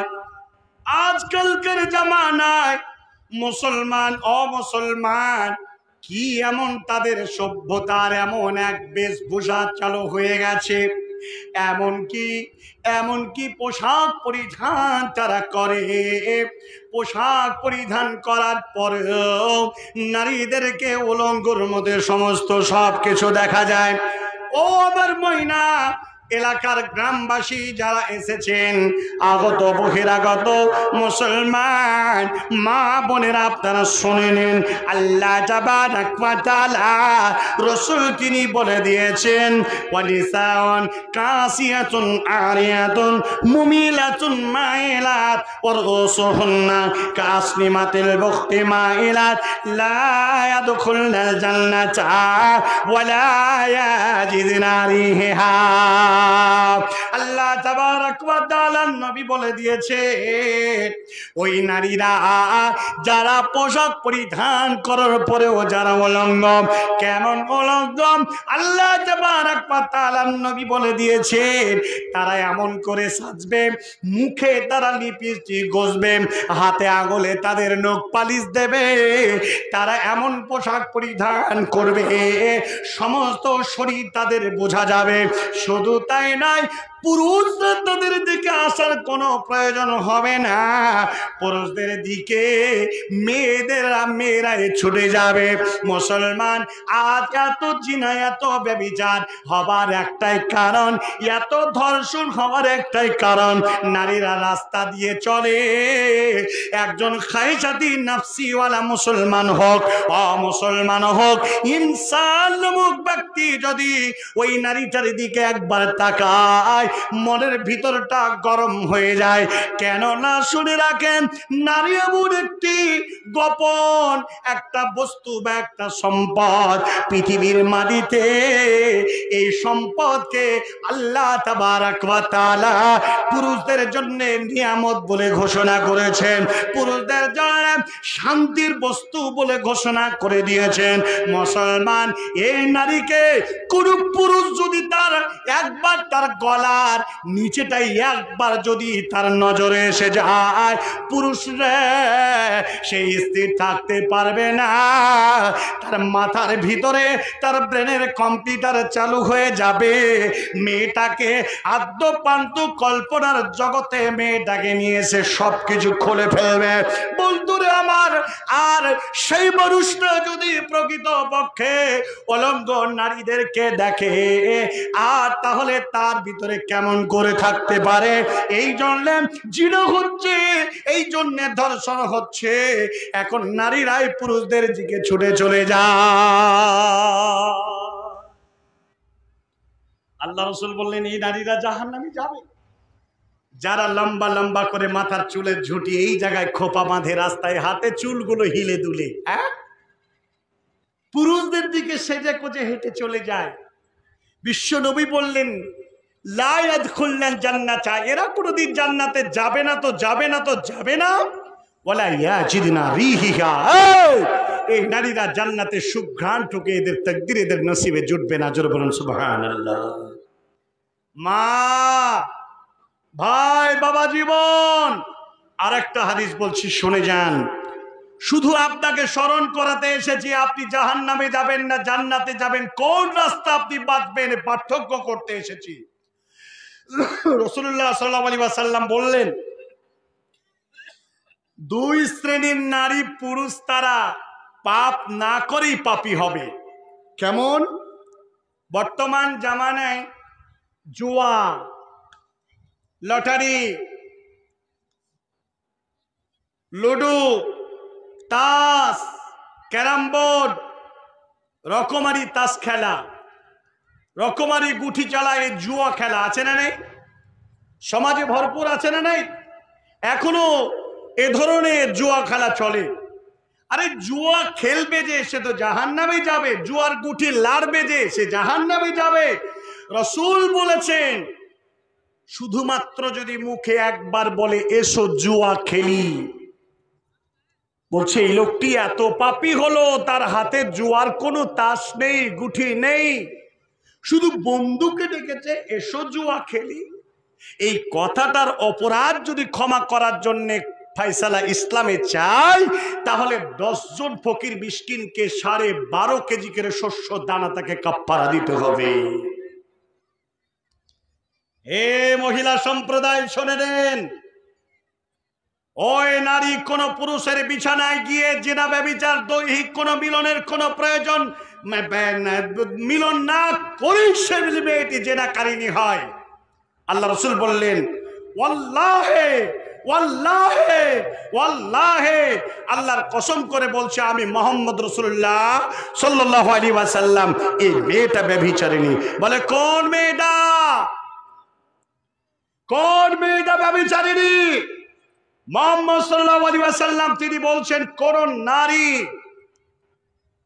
বিবাহিত হোক অবিবাহিত হোক, প্রশ্ন সেখানে নয়, সে যদি শুধুমাত্র সাজগোজ করে, স্বামীর সাথে যাক, ভাইয়ের সাথে যাক, মায়ের সাথে কোথাও যাক, বাবার সাথে যাক, ও যদি ভালো করে সাজগোজ করে স্টাইল মেরে যদি দাঁড়িয়ে হাঁটে বা দাঁড়িয়ে থাকে, মনের ভিতরে যদি শুধু একবার উদ্রেক হয়, মানে ভাবনা আসে, আমি যে বেনারসি শাড়িটা পরেছি, আমি যা নখ পালিশ দিয়েছি, আমার পায়ের আর আমার হাতের আর আমার দেহুর গঠন, এ দেখে যদি কেউ বলে যে সত্যি জিনিস একখান দাঁড়িয়ে আছে, সত্যি একটা সম্পদ, সত্যি মেয়েদেরকে তো আজকে একটা বাংলা নোংরা ভাষায় বলে আখ্যায়িত করে, একটা মাল দাঁড়িয়ে আছে, বলে না? বলে না?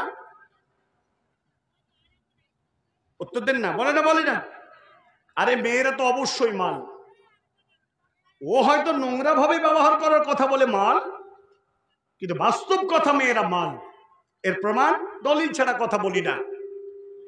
দুজন সাহাবী হাদিসটা বর্ণনা করেছেন, হযরত আব্দুল্লাহ ও আমর ইবনুল আস রাদিয়াল্লাহু তাআলা আনহুমা। হাদিস সহিহ আল মুসলিম, হাদিস নাম্বার 51। মুহাম্মদ সাল্লাল্লাহু আলাইহি ওয়াসাল্লাম বললেন আদ-দুনিয়া কুল্লুহা মাতাউন ওয়া খায়রু মাতাইদ দুনিয়া আল মারআতুস সালিহা।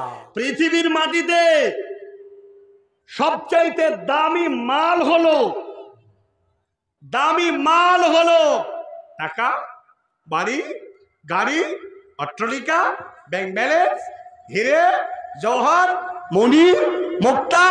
নো, সবচাইতে দামি মাল হলো একজন ঈমানদার স্ত্রী, ঈমানদার নারী। জোরে বলেন সুবহানাল্লাহ। এই মাল যদি মনে করে আমি কত সুন্দর বেনারসি শাড়ি বা আরো কিছু পরে দাঁড়িয়ে আছে, আমাকে দেখে বলে যে সত্যি কি মজার লাগছে, এই ভাবনাটা যদি নারীটা ভাবে, আর যদি কেউ দেখুক আর না দেখুক, এই মেয়েটা হলো 1 নম্বরের জিনাকারিনী, এই মেয়েটা হলো ব্যভিচারিণী। অথচ মেয়েদেরকে মুহাম্মদ সাল্লাল্লাহু আলাইহি ওয়াসাল্লাম সম্মান দিলেন। পৃথিবী ছেড়ে যাওয়ার 5 মিনিট আগে মুহূর্ত পর্যন্ত বিশ্ব নবী দুটি বার্তা বলে গেছেন। একটা বার্তা আল্লাহ রাসূল সাল্লাল্লাহু আলাইহি ওয়াসাল্লাম তিনি বললেন কি, আসসালাত আসসালাত আসসালাত ওয়া মা মালাকাত আইমানুকুম। বিশ্ব নবী বললেন নামাজ নামাজ নামাজ। ও আমার উম্মতে মুহাম্মদ, পৃথিবীর মাটিতে যতক্ষণ তোমার নিঃশ্বাস থাকবে ততক্ষণ পর্যন্ত তোমরা নামাজ ছাড়বে না।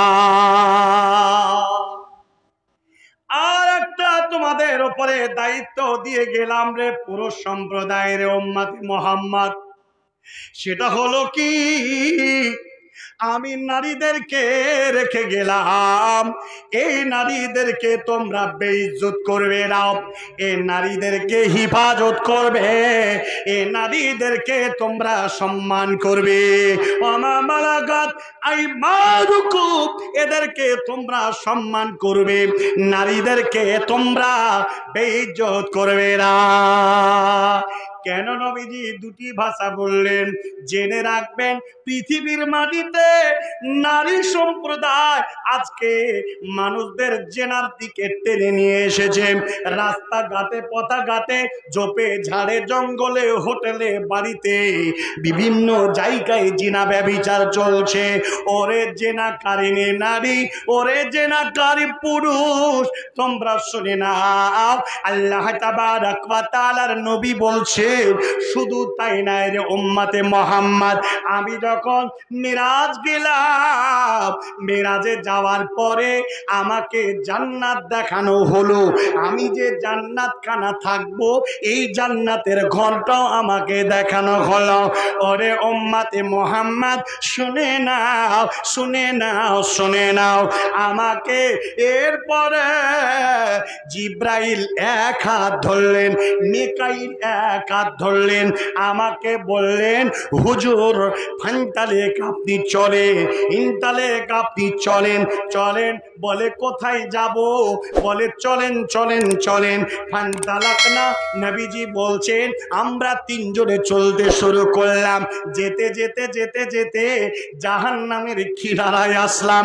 বিশ্ব নবী বলছেন জাহান্নামে যখন আসলাম, জাহান্নামের একটি দৃশ্য দেখলাম। দেখতেছি একটা নয় দুটি নয়, এই কতকগুলো মহিলা যাদের লজ্জা স্থান, যেটা পুরুষেরা ভোগ বিলাস করে শান্তি আনন্দ মোহ মিটায়, এত দামি জমিন, এত দামি সম্পদ, এই সম্পদগুলো ফুলে ফুলে আছে, এত উঁচু হয়ে গেছে, মনে হয় 50 হাত লম্বা হয়ে গেছে। আর কি দুর্গন্ধ, এত দুর্গন্ধ। মোহাম্মদ রসুল বলছেন গন্ধ যদি একবার কোন ময়না গ্রামে কোন একটা এই রুগীকে, এই পাপীকে নিয়ে এসে ফেলে দেওয়া হয়, ময়না গাজলের মানুষেরা বাস করতে পারবে না। বিশ্ব নবী বলছেন ছি ছি ছি ছি, এত দুর্গন্ধ এত দুর্গন্ধ। আমি বললাম ও মালাকাইল, হে জিব্রাইল মিকাইল বলুন মানহা উলাই, এরা কারা এরা কারা? বিশ্ব নবীকে বলছেন আজ্জানি আজ্জানি, এরা হলো আজ্জানি আজ্জানিয়া, এটা হলো পুরুষ। এই নারী জিনাকারী নারী, পৃথিবীর মাটিতে তারা দেদার ভাবে জিনা করেছে, ব্যভিচার করেছে, মানুষদেরকে জিনা করে পাপে কুলুষিত করে দিয়েছে দুনিয়া। আল্লাহ তাবারক ওয়া তাআলা এই জিনাকারী নারীদের এই শাস্তির বেজ্জতি করা হচ্ছে।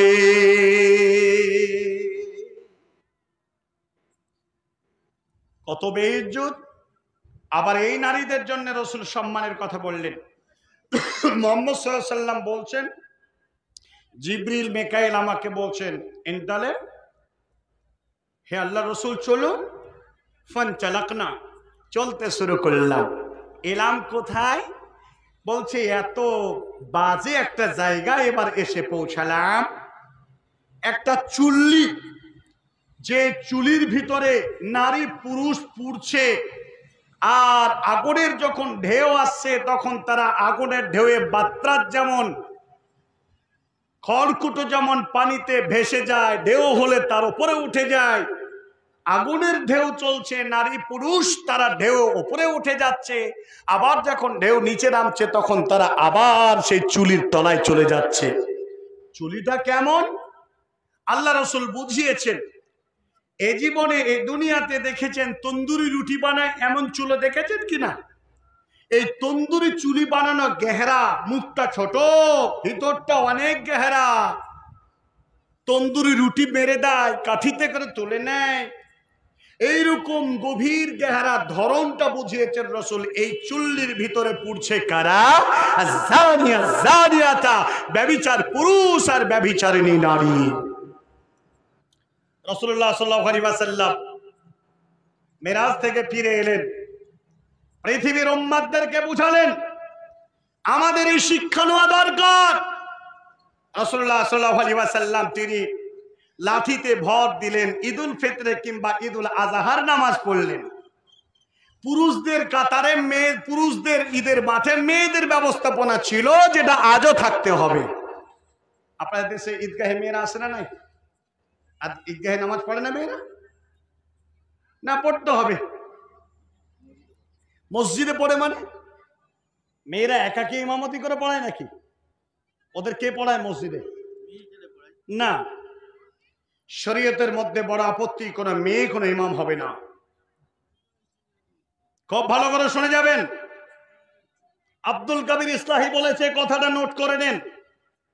মেয়েদের কোনো একাকী কোনো জামাত নেই, ওই একাই বাড়িতে পড়বে, কিন্তু ঈদের নামাজের কোনো জামাত নেই, জুম্মার নামাজের কোনো জামাত নেই। মসজিদে গেলে জুমা, অন্যথায় তার বাড়িতে জোহর। কথা ক্লিয়ার? জুম্মার খুতবা মেয়েরা দিতে পারবে না, আগে বেড়ে ইমামতি করতে পারবে না। ঈদের নামাজ মেয়েরা একাকী ইমামতি করে পড়ার কোনো দলিল নেই। ঈদের নামাজ পড়তে হবে, পুরুষের জামাত, তার পিছনে নারীদের জামাতের ব্যবস্থাপনা। যদি আপনাদের না থেকে থাকে, আগামী কোরবানি ঈদের জন্য মেয়েদের ব্যবস্থাপনা করুন, এটাই শরিয়াত। রাসূলুল্লাহ সাল্লাল্লাহু আলাইহি ওয়াসাল্লামের জামানায় নয়, আজও মক্কাতুল মুকাররমা, মদিনাতুল মুনাওয়ারায় যান, প্রত্যেকটা মসজিদে মেয়েদের ব্যবস্থাপনা আছে। মুসাল্লা ইলান নিসা, মুসাল্লা ইলার রিজাল। এটা মেয়েদের রাস্তা, মুসাল্লা নামাজের জায়গা, এটা পুরুষদের জায়গা। মুসাল্লা ইলাল হাম্মাম, হাম্মাম আর রিজাল, হাম্মাম আল নিসা। মেয়েদের টয়লেট আলাদা, মেয়েদের টয়লেট আলাদা, ওযুখানা আলাদা, পুরুষদের জন্য আলাদা, পুরুষদের জন্য টয়লেট আলাদা।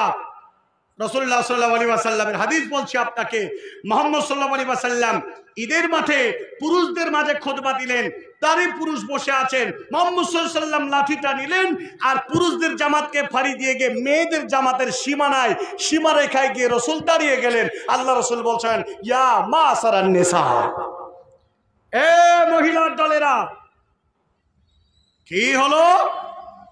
আনতাসাদদাকনা আনতাসাদদাকনা ফাইন্না উরিতুকুন্না আকসার আহলিন নার। এ মহিলার জামাত, তোমরা শুনে নাও, শুনে নাও, শুনে নাও, তোমরা বেশি বেশি করে দান খায়রাত করো। বলে, কেন দান খায়রাত করবে? আল্লাহর নবী বলছেন, দুটি কথা মনে রাখবি রে বেটিরা, মনে রাখবে। সেটা হলো কি? আল্লাহর নবী বলছেন, তোমাদের স্বামীরা আমি দেখলাম জাহান্নামের মধ্যে অধিকাংশ নারীরা পুড়তে আছে, মেরাজে গিয়ে আমি দেখে এলাম অধিকাংশ নারীরা জাহান্নামের আগুনে পড়ছে। এই পুরা থেকে বাঁচার জন্য তোমরা দান করো, সাদাকা করো, জাহান্নাম থেকে বাঁচবে।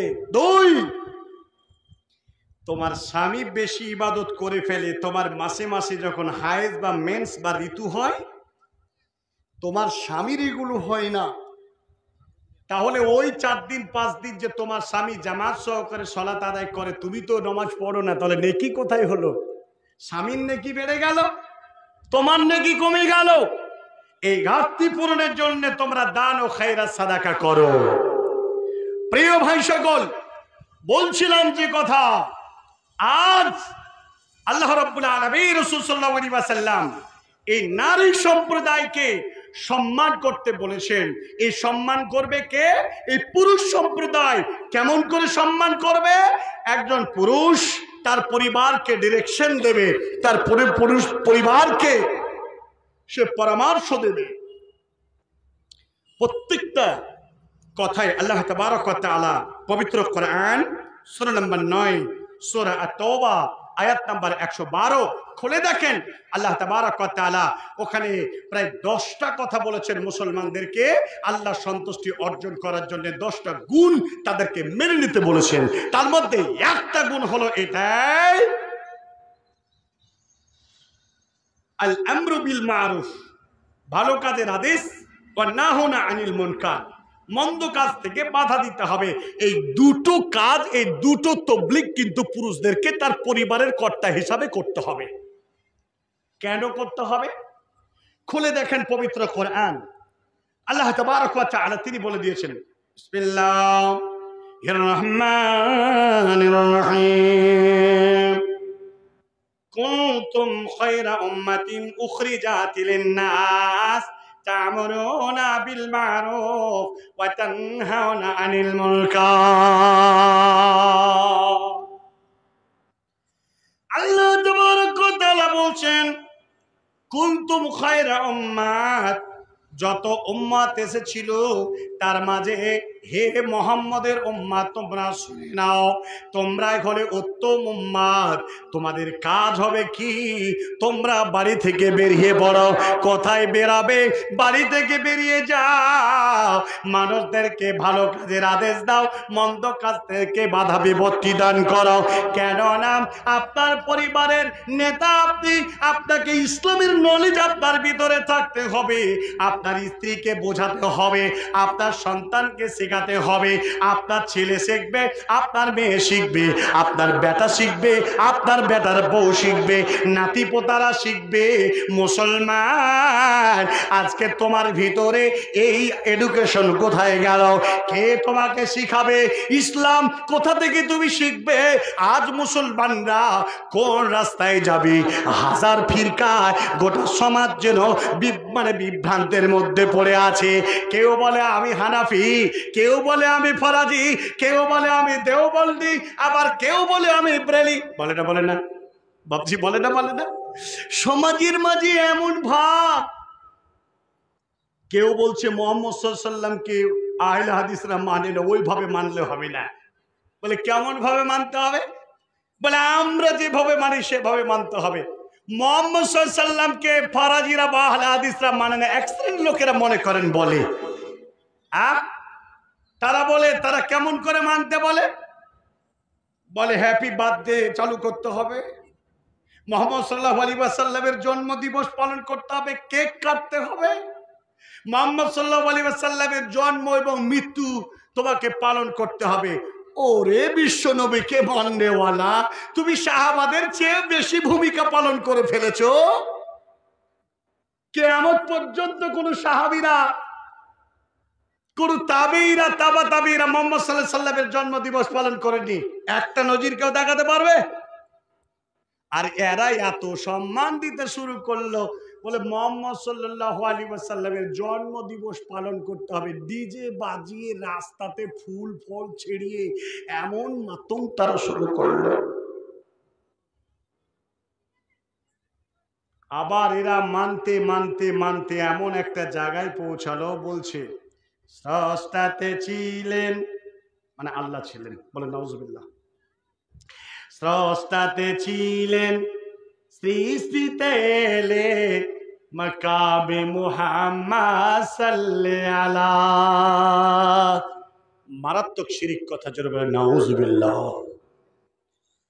শুধু তাই নয়, এই বেয়াদবিরা আরো মারাত্মক ভাবে নবীজির অপমানের কথা তারা বলেছে। তাহিরি হুজুর গিয়াসের দিন তাহিরি তো বায়ান আপনারা মোবাইলে শুনতে পান না। তাহিরি হুজুর বলে কি, আল্লাহ দেন নবীকে দিয়া, আল্লাহর জ্ঞান নবীকে দিয়া, আল্লাহ গেলেন গায়েব হইয়া। জোরে বলেন নাউজুবিল্লাহ।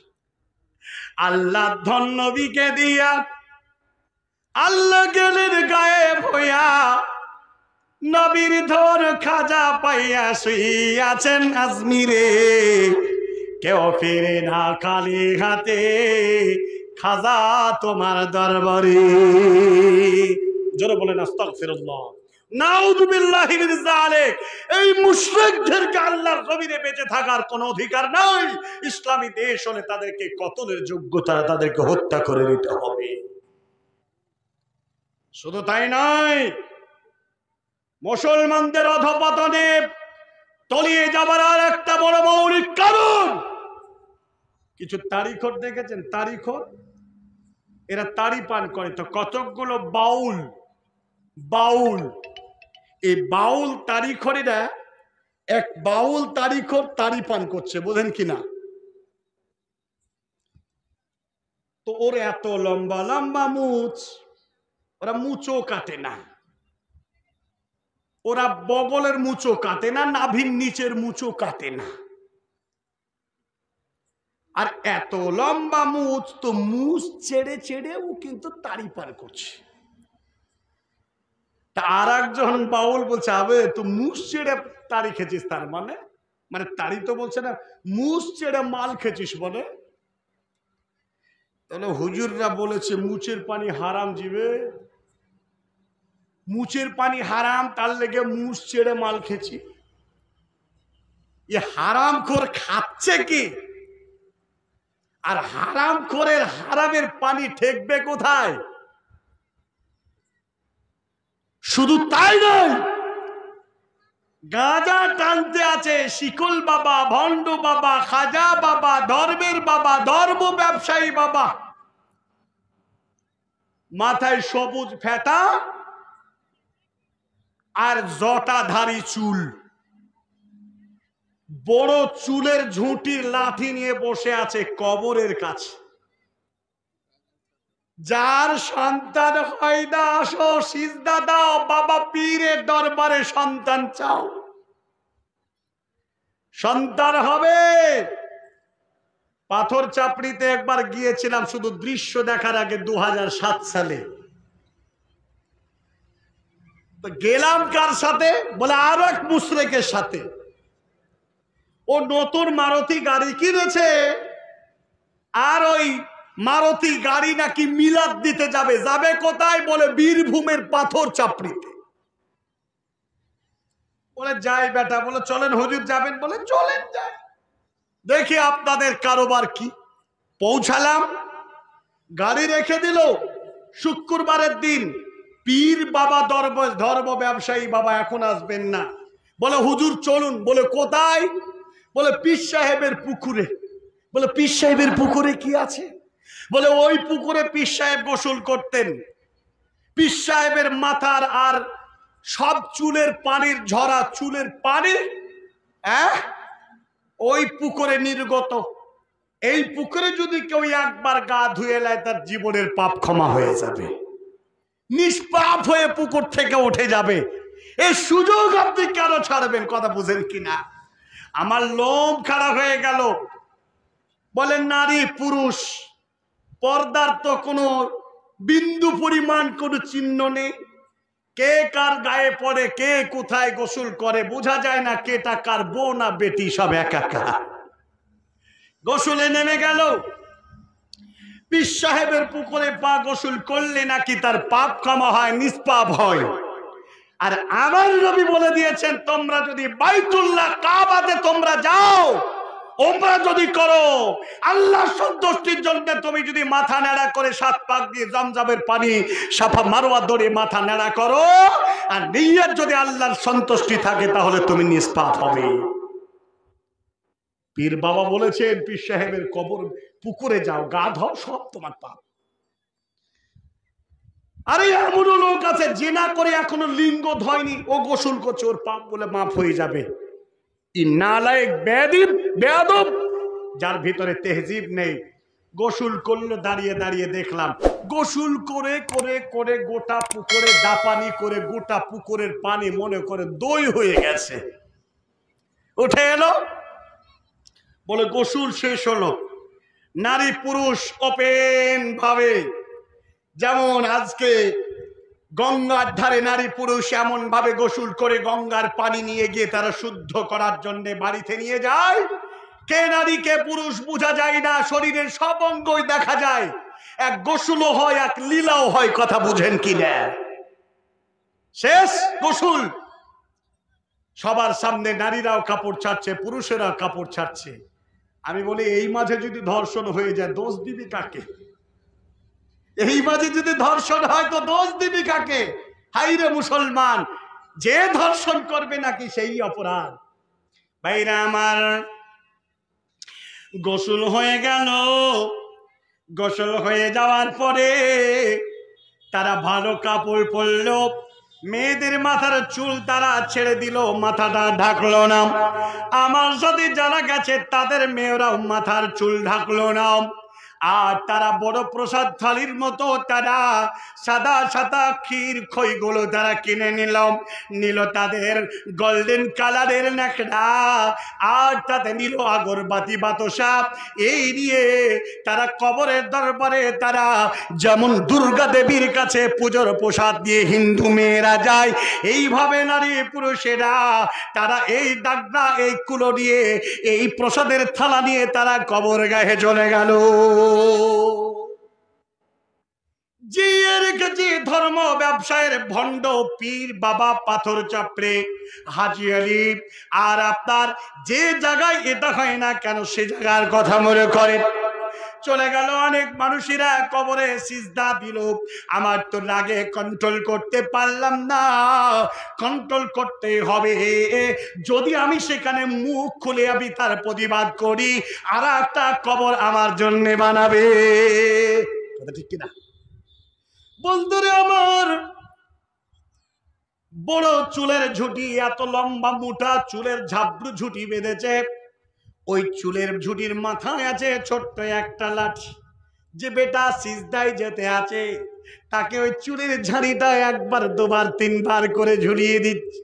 বলে বাবার দরবারে এসেছিস রে, আর তো কোন রকমের কোনো পাপ থাকবে না। যে যে নিয়াতে তোমরা এসেছো এই নিয়াতটা তোমার পূরণ হয়ে গেল। বন্ধুরে আবার এই কবর বাবা লাখ লাখ টাকা সেখানে নিতে আছে, কিন্তু বুঝলাম না ছোট্ট বয়সের 7 সালের ঘটনা, অনেক অল্প বয়স ছিল। পীর সাহেবের ইমামতিতে জুম্মার নামাজ আদায় করলাম। নামাজ যেভাবে ওই কওমিরা পড়ে সেইভাবে পড়ল, কিন্তু ইমামের পিছনে আমি ছিলাম পীর বাবার। পীর বাবার কিন্তু একটা সবার নামাজ শেষ চলে যাচ্ছে, পীর বাবা সিজদায় পড়ে গেল।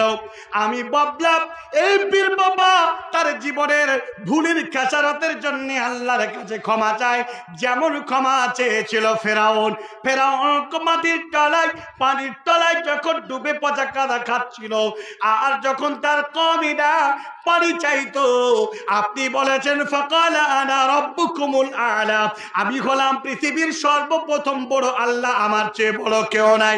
অতএব এই সময় নিরিবিলিতে ফেরাউন চলে যেত, আল্লাহর কাছে ডুকরে ডুকরে সিজদায় পড়ে কাঁদতো, ও আল্লাহ জাহান্নামে যা যা তুমি রেখেছো তা তখন আমাকে দিও, কিন্তু আমার মুরিদ আমার বান্দা আমার কওমের সামনে আমি যা বলবো তা তুমি হইয়ে দিও, এই আবেদন তোমার কাছে রাখলাম। ভাবলাম পাথর চাপড়ের পীর সাহেব কবরের কাছে গিয়ে মাথা নত করার ব্যবসা খুলেছে, আর পীর সাহেব সিজদায় পড়ে গেল, আল্লাহকে বলে আল্লাহ আমাকে ক্ষমা করে দাও, এইভাবে যতদিন করব একটাও গুনাহ তুমি লিখো না, ভুল করছি জেনেও করছি তুমি মাফ করে দিও। তার সিজদা এটা। আমি ওটাই বুঝলাম।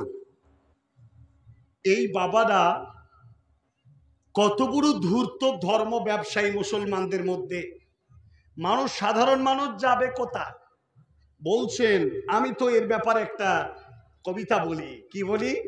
ওরে ও পাগলা বাবা, ওই আমার ভণ্ড বাবা, ওই আমার খাজা বাবা, রোজ হাসরে দেখবে তোমার কোন বাবা। বলেন তো কোন বাবা সেদিন বাজাতে পারবে? কোন মায়ের লাল কিয়ামতের মাঠ থেকে কোন মানুষ বিপদে পড়ে গেলে বাজাতে পারবে? এই ধর্ম বাবা, ন্যাংটা বাবা, খাজা বাবা, শিকল বাবা, ধর্ম ব্যবসায়ী বাবা বাঁচবে কি করে? এক ডাক্তার আর এক ডাক্তারনি দুজন যাচ্ছে এক ন্যাংটা সাধুর কাছে। ন্যাংটা সাধুর কাছে যাচ্ছে তো এমবিবিএস, এমডি মানে সার্জেন্ট ডাক্তার, আর বউ ডাক্তার, ও ডাক্তার। ওই সন্তান হয়নি, না হয় কিছু হয়নি, কোনো মানতের জন্য যাচ্ছে, কিছু চাইতে যাচ্ছে। যাচ্ছে কার কাছে?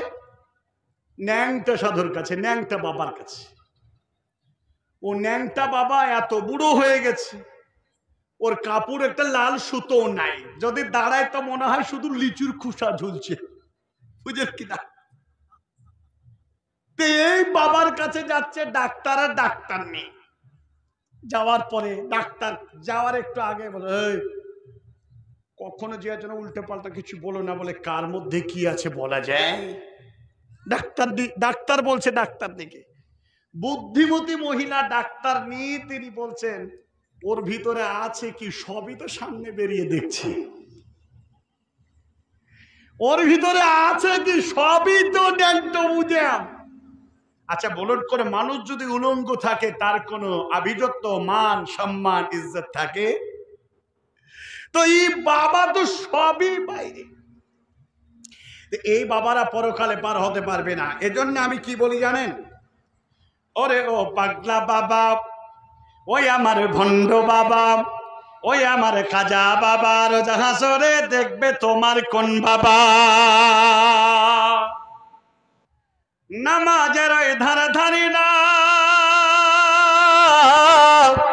কোরআনের ওই ধারে ধারি না, বাজারেতে গাঁজা খায়, লম্বা লম্বা চুল রেখেছি, শিকল পড়া সারা গায়, মুচে ঢেকেছে ঠোঁট, চিনা যায় না কি কারবার। ওরে ও ভণ্ড বাবা, ওই আমার খাজা বাবা, ওই আমার ধর্মের বাবা, রোজ হাসরে দেখবে তোমার কোন বাবা। যত মাজার তত বাবা, যত মাজার তত বাবা, বাবা হলো বেসুমার। রেল লাইনে নাই রে মাজার, বাস লাইনে সব মাজার। কত বড় চালাক বাবা, রেল লাইনের ধারে একটা মাজার দেখতে কিয়ামত পর্যন্ত পাবেন না। বলে কেন পাবেন না? রেল কোনোদিন দাঁড়ায় না, নির্দিষ্ট স্টেশন ছাড়া রেল দাঁড়ায় না।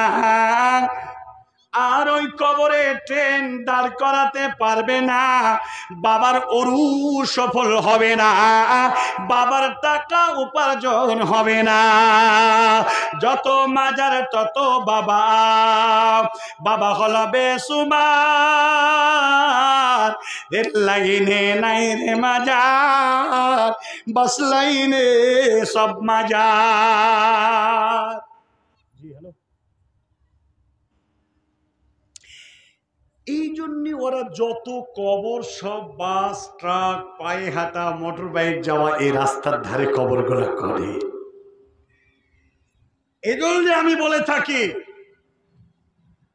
মাজার ব্যবসা ছেড়ে দিয়ে ধরো আল্লাহর দ্বীন আইন, এখনো সময় আছে, তওবা করে হও মুমিন। পিতা মাতার চরণ শিবায়, হরে ভাই জান্নাতি, ওরে ও ভণ্ড বাবা, ওই আমার খাজা বাবা, ওই আমার ধর্মের বাবা, এর হাসরে দেখবে তোমার কোন বাবা। তাহলে কি হলো, এখানে এই ধরনের বাবা দিয়ে আজ চতুর্দিকে সমাজ কলুষিত। কি কোন কি করে যতগুলো কথা বললাম, আমি কাউকে কি ইন্ডিকেট করে বলেছি?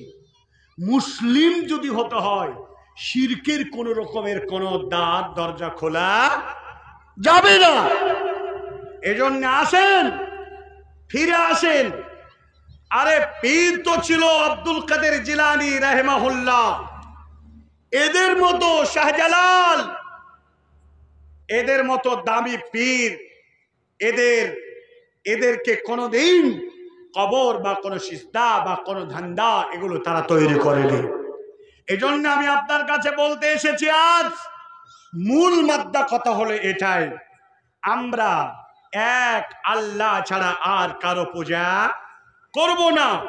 আল্লাহর কাছে মাথা মতো নস্তক অবনত করব, জীবনের পাপ রাশিগুলো মাফ করে নিব।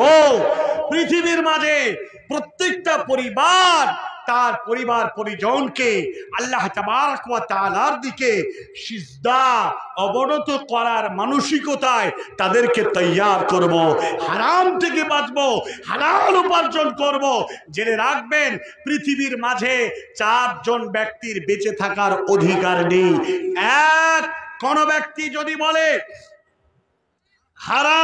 হালাল বস্তুকে আল্লাহ তাবারক ওয়া তাআলা যেটাকে হালাল করে দিয়েছেন মুসলমান ইনসানদের জন্য, মানুষের জন্য, সকলের জন্য, আর এই হালাল বস্তুকে যদি কেউ বলে আমি হারাম করে দিলাম, আল্লাহ রাব্বুল আলামিনের ফয়সালা হচ্ছে এটাই, এটা যদি ইসলামিক কান্ট্রি হয় তাহলে তার বেঁচে থাকার অধিকার নেই, তাকে ফাঁসি দিয়ে দিতে হবে।